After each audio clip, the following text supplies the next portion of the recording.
Always fun to talk current stuff on the Sports Buffet podcast. And for that, I'll bring on one of my better friends. I don't know if he would want to be deemed that, but Nick Pierce, big baseball fan, and we're going to talk Major League Baseball here as well. I'll maybe touch on his credentials later, but hey, he knows his stuff. Let's talk about the New York Yankees first, one of my favorite teams. Aaron Judge is in line to get a contract extension after the year or hit the open market, which is obviously going to happen. Every time he hits a home run, I hear ka-ching, ka-ching, ka-ching for him. Yeah. Well, first of all, Bob, you've got a lot of friends, so the fact that I'm considered one of your better friends is big time for me. No, look, Aaron Judge is a big time player and one of the most sought after in the game. Should be, obviously. I mean, he's 30 years old, but he's also got over 30 home runs here heading into the All-Star break, and there's talk of him being maybe up there with Roger Maris and getting that 61 mark this year, which I think is interesting that it carries so much clout. I think, one, because Maris was a Yankee, but then two, if you look at the American League single-season home run record, nothing has really changed in the top five or so all time for single season in the American League in some time. I mean, you got to go back to when King Griffey Jr. hit, I think, 58 for Seattle in the late 90s. Most of the single season home run records have gone in the National League, but I'll spare you all those details to kind of get back to Judge here a little bit. But I'm a little surprised the Yankees haven't worked this out yet. Obviously, he turned down the what was it, a 7-year, $213 million, $213.5 million deal. He looks smart for that now. Yeah, he bet on himself, right? And that always seems to work out in the end. I know they went to arbitration. I guess they met in the middle. But man, he is on pace to get a big time payday. I don't know how much. I haven't seen what some of the projections are, but seems like every time we hit one of these things, we always hear record deal. You know, you think back to Bryce Harper a few years ago with the Phillies. I don't know. Can you overspend? I'll turn the question back to you, Bob. As the Yankees, can you overspend on Aaron Judge? Well, I was going to ask for the PP Pierce projection here in a moment, but here's the thing I look at. You can't get, obviously, Garrett Cole. That's a lot of money. There's no money tree outside of Yankee Stadium anymore, in my opinion. I'm not getting rid of Mike Stanton, Giancarlo Stanton's contract and going to pay him to play somewhere else. So that's two big contracts that are albatrosses you can't move. Gallo is going to come off the books, I think, after this year. You're not going to re-sign him anyway. Best of luck in your future endeavors. I like Anthony Rizzo, but he had a club option to opt out after this year, if I'm not mistaken. He's gone. I just don't think you can afford to bring him back. Josh Donaldson, I think, has one more year left on his contract. That's something that you're going to have to figure out how to get rid of that. Aroldis Chapman, I think, has one or two more left on his deal. That's another bigger deal. At this point, I think he's a paperweight for the Yankees to a lesser degree. But at the same time, you cannot not re-sign Aaron Judge, especially with danger that he could go cross town and play at Citi Field. I don't think you've got to re-sign him. And I think Judge knows this, that, hey, they're going to have to pay me whatever I want. Yeah. No, I mean, it would be that's an intriguing question. If he doesn't re-sign with the Yankees, who are the most apt suitors for an Aaron Judge? I mean, I think about the Mets you mentioned. I mean, outside of Pete Alonso, they don't really have a whole lot of big, scary bats in that. I guess for Lindor as well. So you got Alonso and Lindor. I heard the Giants mentioned. The Giants could make some sense. Jock Peterson's having a good year in their outfield right now, but he's going to be coming off the books after a 1-year deal. So I mean, they might have some money to spend out there. I think the big thing is you've got to ask yourself, and I hate to get in Aaron Judge's head, but what does Aaron Judge want? If he wants legacy and wants to, kind of be a marketable type person, I think obviously he stays where he's at. Well, I don't think that's the question. Here's something interesting. I heard him the other night. David Cohn at ESPN did an interview with him before the Yankees-Red Sox game last Sunday, and they talked about this, and you could tell that going back to the Maris thing and the home run record, those things mattered to Judge. Mm-hmm. I think who wouldn't, who wouldn't Sure. want to be up there in that kind of Yankee lure or baseball great lure. But I thought it was also interesting that he pointed out that he's open to getting a deal done before the end of this season. Still, I don't believe that. I personally don't believe that, but he said what he said. I mean, I don't know that his agent is going to be open to that. Right. He's probably going to want him to hit the free agent market, but like we said before, I mean, we saw this whole thing play out with the Freddie Freeman saga last off season. As a player, if you want to be with your current team, you've got to inject yourself into those discussions and make sure that the agent is working for you. So I think, it's a good question that you ask. What does Aaron Judge want? Does he want to be a Yankee for life? Does he want to have those accolades and like he has the chance to build up there? Or, does he want to hit the open market and try to cash in on a big payday? For me personally, and it's easy to say this because I'll never have this decision to make in front of me. I just think, even when you get those big paydays, if you're showing up to the ballpark in game 85, 86 of the season, and your club is 10 games out of first place or the fan base is apathetic, I mean, it's just, those paydays are great, but man, that starts to wear on you after a while, I would think. So I don't know. I mean, I would, Aaron Judge is becoming one of those guys that you kind of want to see stay with his team, regardless of who it would be. You in a day where no one seems to retire with the team that drafts them, you'd like to see someone like him kind of stay in place. Yeah, and I want to point out too, Nick has a vast knowledge of baseball. I mean, he's not employed by a major league team, obviously, but this is more of the friend Nick Pierce as opposed to the expert Nick Pierce today. Just want to throw that out there. So I don't know why I said that for, but anyway, moving on. And here's the question I ask you: is it better for Judge to sign in July and August, as opposed to have a terrible September, October, or from my point of view, Lord forbid the Yankees lose in the first round and Aaron Judge goes, 2 for 25 with, 8 runners left on base and things like that. Is he costing himself money if he has a bad September and October? No. I think he is better financially to go hit the open market. I mean, he has a career WAR of 30.1, lifetime, 200 or 188 home runs. He's closing in on 200 home runs as of the time of this taping. He's having an outstanding year this year, hitting 283 again at the time of this taping.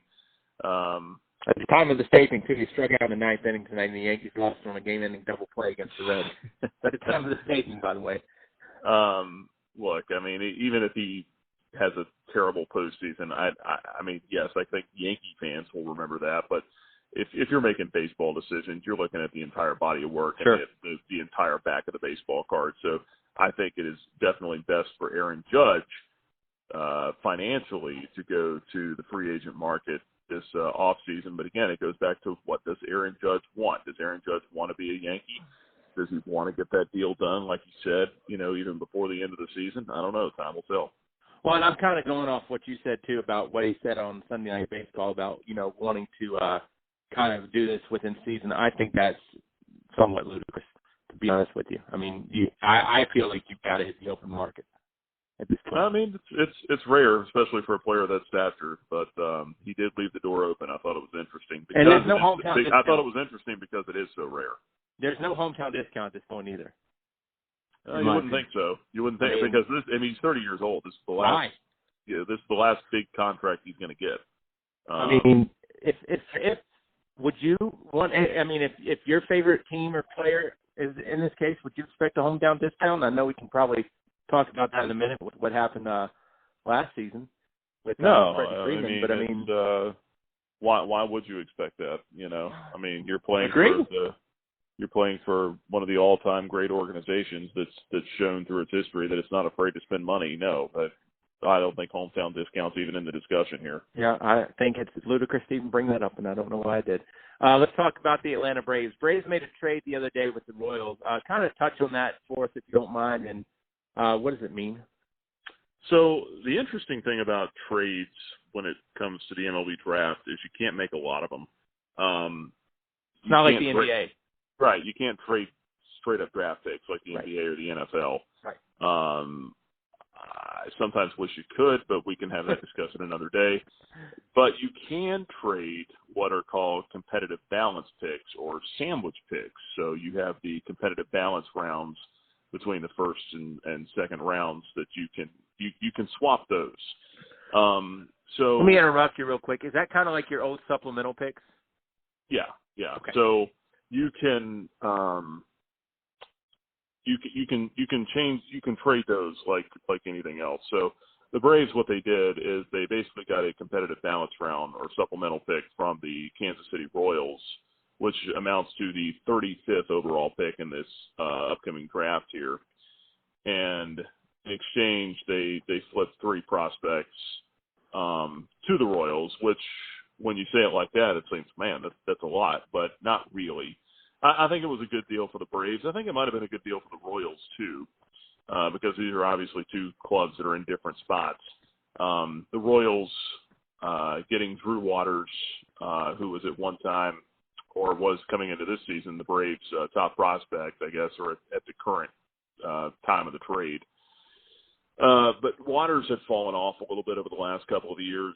He was drafted back in 2016 or 17, I think. Local kid, local meaning from Atlanta or near Atlanta, was a first-round pick and was a pretty highly touted young man when he was drafted out of high school, but had kind of fallen off a little bit with the numbers. The batting average, the OPS had gone down. The strikeouts were going up. Did he ever play in the Futures game, to your knowledge? Yes, he did. Okay. And the other thing about it, too, is once Michael Harris exploded onto the scene this year for Atlanta, and Harris is a guy that quickly ascended up the ladder. He was playing A-ball last year, and now you're looking at Harris as a candidate for the National League Rookie of the Year. What he's done has been just remarkable since getting called up over the last month or so, and he has really solidified, anchored that spot in center field for Atlanta. Well, think about it.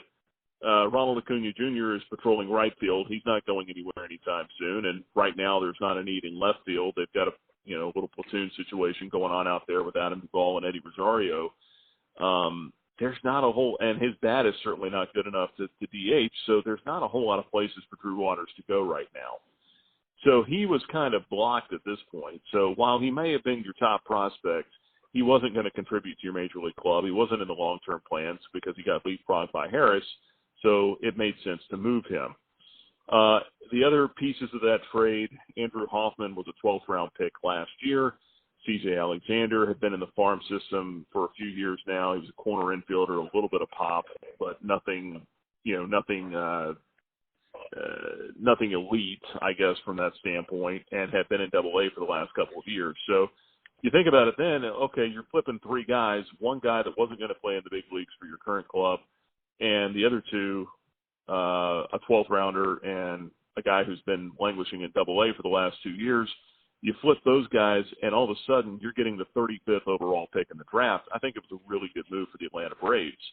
To put comparison on it, 35th, I think, is somewhere around the spot or the spot where they drafted Austin Riley. Okay. Riley, of course, is a guy that's, I think, going to probably be in the MVP discussion. I'm not saying he's going to win it, but I think he could be in the discussion. Finished 7th in the MVP last year. Let's see. So the Braves got him 41st overall in the 2015 draft. So you're looking at a 35th overall pick this year. So that's the caliber of player you can potentially come up with. And let's not forget here, too, the Braves farm system has been pretty depleted over the last few years. They used to have one of the best in baseball, but as rebuilds go on and you build up your major league club, which they have done, it's time to restock the farm. So it looks like that the Braves are kind of trying to poison themselves to be able to do that here with the draft coming up. So, and I think it's a good move for Kansas City as well, because they're probably going to be moving in Andrew Benintendi coming up here at the trade deadline. He's having a phenomenal year. He's their only all-star And I think there's going to be some spots open in the outfield that Waters can maybe actually get to the big league level and start to play some big league games and try to find himself there. So I think it's a win-win probably all the way around. And the Royals are building for 23, 4 and beyond. So probably a good move. And that's kind of a long-winded answer, I guess. That's okay. We like long-winded. You talked about the trade deadline. Let's kind of segue into that. Biggest fish that you would think would get traded and biggest fish that you might think would get asked about, but he's not going anywhere. Biggest fish that's going to get traded. Well, look, starting pitching is always on the menu for every club. Sure. It seems like, and even more so now these days, even relievers, but pitching, right?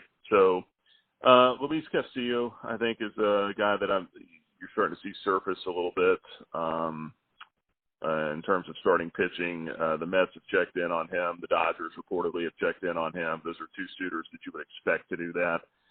Frankie Montas from the Oakland A's is a possibility. Maybe the second tier, you start to look at a Zach Davies, someone along those lines. Let me interrupt real quick. I believe Montas, if I'm not mistaken, had an MRI or some type of stiffness the other week. Yeah, he did. Now that you bring that up, that puts a red. I mean, and I'll bloviate here for a moment. That puts a red flag out there to me. Because you got to think most of the time, if you're going to deal for a starting pitcher, you're going to have to, especially at the deadline. I would think 9 times out of 10, Team A that's dealing the starting pitcher is going to ask for, whole kit and caboodle, where they might just get the express lane. I mean, you're not going to get what you're asking for. So Montas came out of the game on July 3rd with a shoulder. He got an MRI. It came back clean, but he hasn't pitched since July 3rd. And again, at the time of this taping, that's a little over a week. So maybe they're just being a little bit cautious with him. But yeah, I mean, to your point, that's definitely a red flag. I mean, if you're looking for somebody to pitch you into the postseason and beyond, then you want to know what you're getting, and that could lower the price on him potentially. But he was a guy that certainly was garnering a lot of attention and deservedly so. 29 years old, a little bit of a veteran, one of the better players on a club that's not going anywhere this year in Oakland. So he was garnering attention in the off season.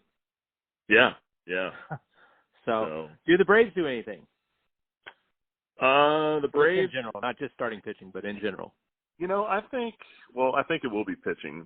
If they may be a left-handed bat, maybe. They did just add Robinson Cano, don't you know? We talked about him by text the other night, and the first hit I think he got was off Max Scherzer. So it was, and it was. There you go. They said it was the hardest hit ball off of his bat, I think, in 2 years. In all fairness, probably hadn't had a lot of opportunities in the past 2 years. Yeah, but the funny thing was about that is the Mets are paying $20 million of his $24 million salary, so they're still on the hook for all that money, and he's in the lineup getting base hits off Max Scherzer. I thought that was kind of fun. I think stuff like that's kind of where I get back to the stand thing. I think those type of things are foolish to play for somebody else. I mean, I get it's a business. I get that it happens, but Bob does not subscribe to that. Bob don't play that. So no, but like I said, maybe a left-handed bat for Atlanta. I'm not sure where you would fit him in. But I see a pitcher too. That's where I would probably land on. Is I could see them making a move in the bullpen, just to add bullpen depth there. They've got some interesting decisions, with a guy like Spencer Strider, who's been so electric in the starting rotation. He's really solidified that fifth spot. Actually, I think it was a no decision tonight against the Mets, but he struck out 8. But that kid has been electric, but then you start to worry about his innings. And you keep in mind, Strider was pitching for Clemson just 2 years ago.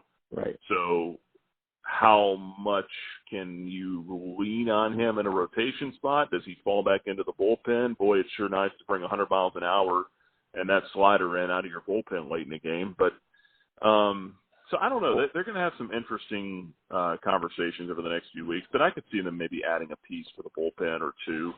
Speaking of that, nothing elite. I don't think they're going to be out here looking to go after the elite bullpen arms, but I could see them maybe. So you're not calling Milwaukee? No. Milwaukee's still in it right now. Right. I had heard that Milwaukee might put the cash cow on the market. Who, Josh Hader? Correct. I can't see that happening. Dude, I read. So I mean that one doesn't make a lot of sense to me. And they know that. They did point out that they know, but if they could get they did not use the word king's ransom, but if they could get a overpay, I think they would be apt to do it because they still said they think they can win without. I don't know that I agree with that, but where is what's Josh Hader's contract situation right now?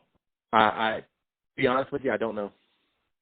So I don't know. I'll answer. He's still arbitration for next year, and then he's a free agent in 24.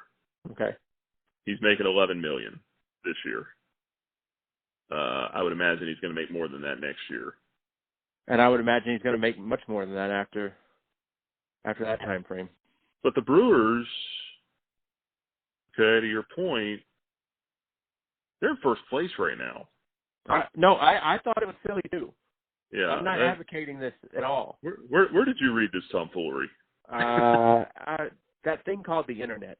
You need to find better things on the internet to read. I was busy. It just popped up, but and I think it was kind of a far out thing. But I mean, if the Brewers could get, I hate to go all NBA on you, but if they could get maybe a Durant package for Hader, then I'm sure you consider it. But I mean, who's going to give a Durant package? Yeah, I don't know. I mean, not for a closer, I don't think. Well, and how long has Hader actually been closing for? At least 3 years. Okay, but I mean, is Hader is he an elite closer in your eyes? And this is me asking. I don't know. Yes. Much. Okay. So who would you compare him to from maybe 90s, 2000s? Let's see. He has been the closer for Milwaukee since 2019. 2018 really. He had 12 saves there. He had 37 saves in 19. He's four-time All-Star. He's going to be on the All-Star team this year. He's got 26 saves. Who would I compare him to? I mean, we're not comparing him to Rivera. Maybe Billy Wagner. That's where I was going to go with that. Here would be my concern. How many meaningful games has Hader had to save in September, October? Well, he failed the test last October. my point exactly. I mean, like gave up a home run to Freddie Freeman in Game 4 of the division series, and it was lights out. Get into stuff like that because a lot of people. I was talking to some friends, and I am delusional where I still think Joey Gallo is a good baseball player. I don't think it's ever going to work in New York. I think Joey Gallo could go to I hate to say a smaller market, but a non-New York, Boston, Philadelphia, Los Angeles market to where they eat, sleep, and breathe baseball. And by the way, I think you could go to Los Angeles because I think people go to sleep and don't watch West Coast baseball as much. And I don't think if you're in New York, Boston, or Philly, you got to perform. And if you don't perform one time, people are ready to turn on you and, send snipers out. With that being said, if Gallo went to probably any of the other Major League Baseball teams, I think he could pick it up again. You disagree, I know, but Well, the interesting thing about Joey Gallo was I read talking about things we read on the internet. The Texas Rangers might be actually one of the possible landing spots for Gallo. I've heard. I mean, I think Gallo could go anywhere to where, I mean, in Texas, I mean, I'm not saying baseball's not important, but, how many people honestly really can tell you a lot about Rangers baseball unless they're a Rangers fan? Yeah.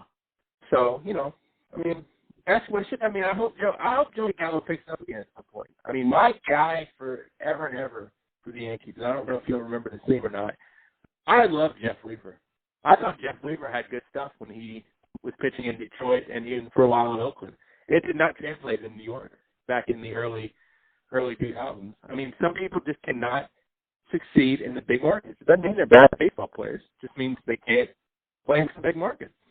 But you're asking me about Josh Hader's postseason numbers.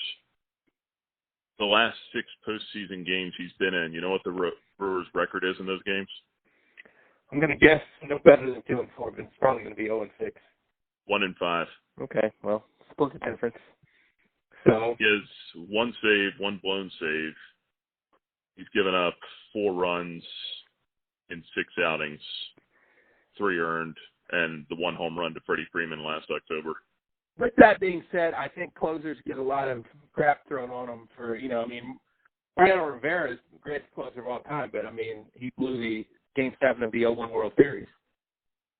Sure, yeah. So, I think people give closers either, I don't want to say too much credit, but they get a lot of grief. It's kind of like the kicker that misses a field goal type of thing. But, anyway. Moving on, how's the trade deadline? Anybody else that just pops out to you? I think the Phillies have some contracts that are not as friendly as they thought they would be at one point. The Phillies are in a really bad place, in my opinion. Tell me contracts, like you said, look, Bryce Harper's a tremendous baseball player. We know that, but Bryce Harper can't do it all by himself. JT Realmuto has been pretty disappointing to me. 684 OPS this year, hitting 240 with 7 homers. That's, he's signed through 2025 at $115 million. So, I'm old enough to remember when he was still with the Miami Marlins, and right.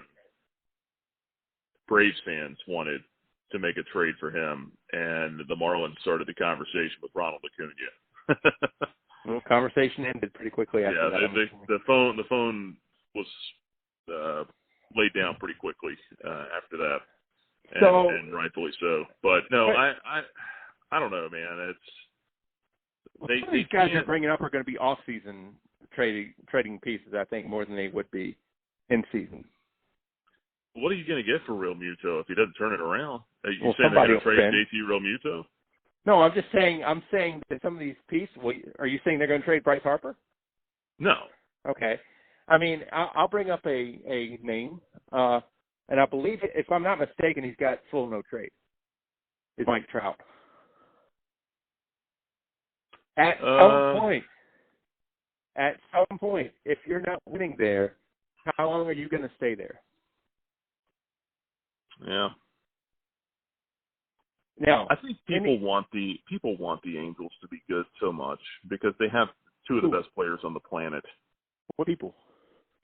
I think baseball fans in general, they want the Angels to be good. They want the Angels to be relevant because you have Mike Trout and Shohei Ohtani. You want to see those guys in the postseason.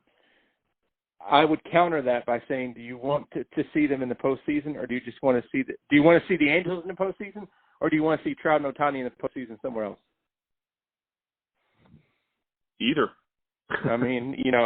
Baseball fans, I don't think people want to see them go play for the the big market teams to get there. But so please, there are many people that would love to see Mike Trout play in pinstripes.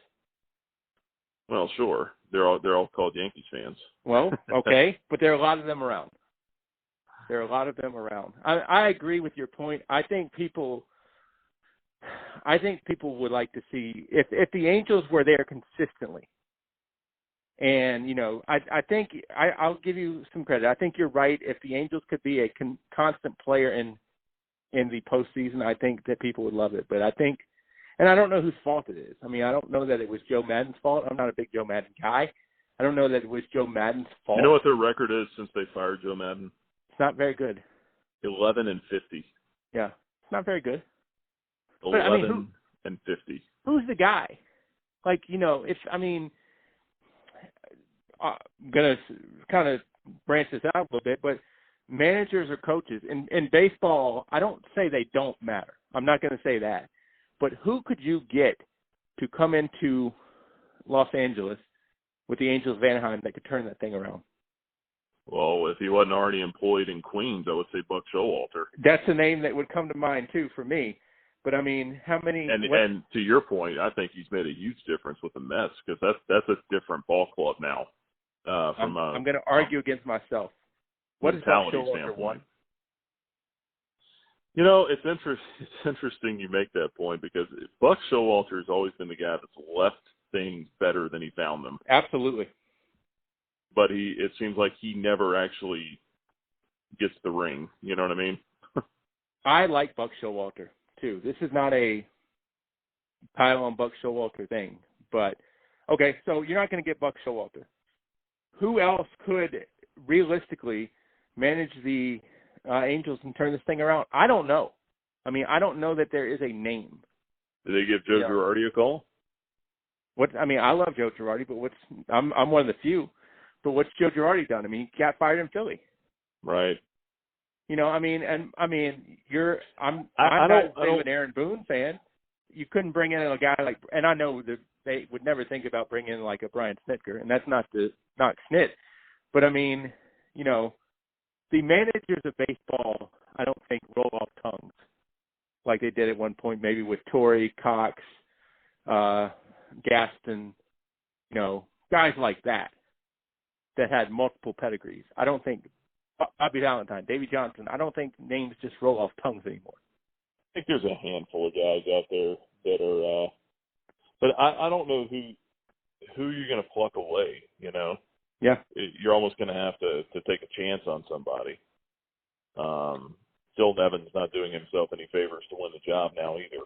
No, I mean, you know, and if you pluck somebody, but that's the point. Like if you pluck somebody away, in your words, I don't know that you have a grand pluck. But here's a name that should get an opportunity to manage again is Ron Washington. I don't understand why people shy away from him so much. Well, I have a theory, but right. But yeah, I'm with you. I think it's you know, Wash is a little old school, and a lot of clubs are wanting to go away from that a little bit. Well, and I mean Dusty Baker. Yeah. I mean, Dusty Baker is on I don't want to say a reclamation project, but if I'm not mistaken, remember, Houston had, he was not the first choice. Didn't Houston have a manager that they had, was an outscorer? Or was it before that? I'm pretty sure Houston had somebody and they had to get rid of him. I don't think it was Beltran because that was the Mets. But I think Houston had somebody right when the scandal.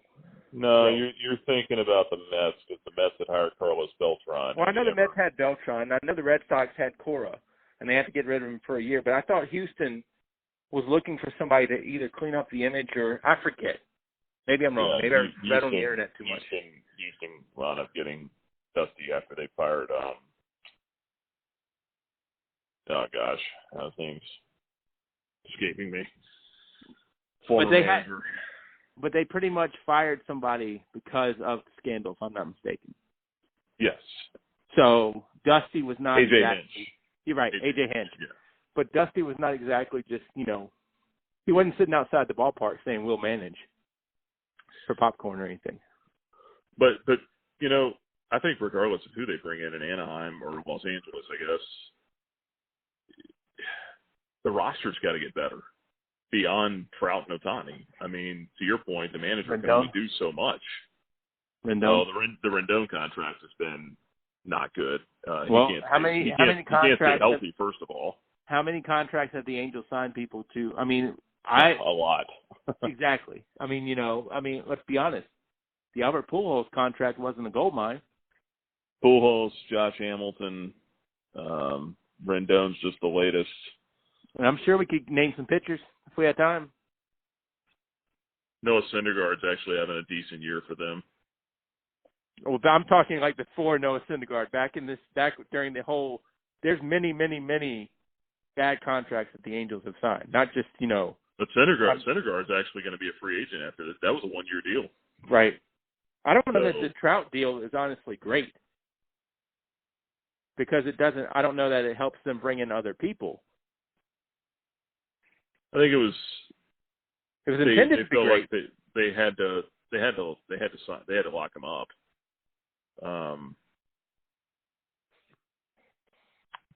But I mean, they've had money to spend. Like I said, I mean, they threw how much money at Anthony Rendon? Yeah. No, I mean, they just spend it foolishly. They read the internet too much. Rendon, let's see, $245 million through 26. Yeah, not good. Do you realize Rendon was originally drafted by the Braves? I did not. 27th round, 2008, out of high school. Not only do we try to make you laugh to think on this podcast, we inform you. We educate you as well. I did not know that. So he went on to play at Rice, and then the Nationals got him in the first round in 11. How many people do you think could tell me where Trey Turner went to college, by the way? Most ACC fans could. Okay.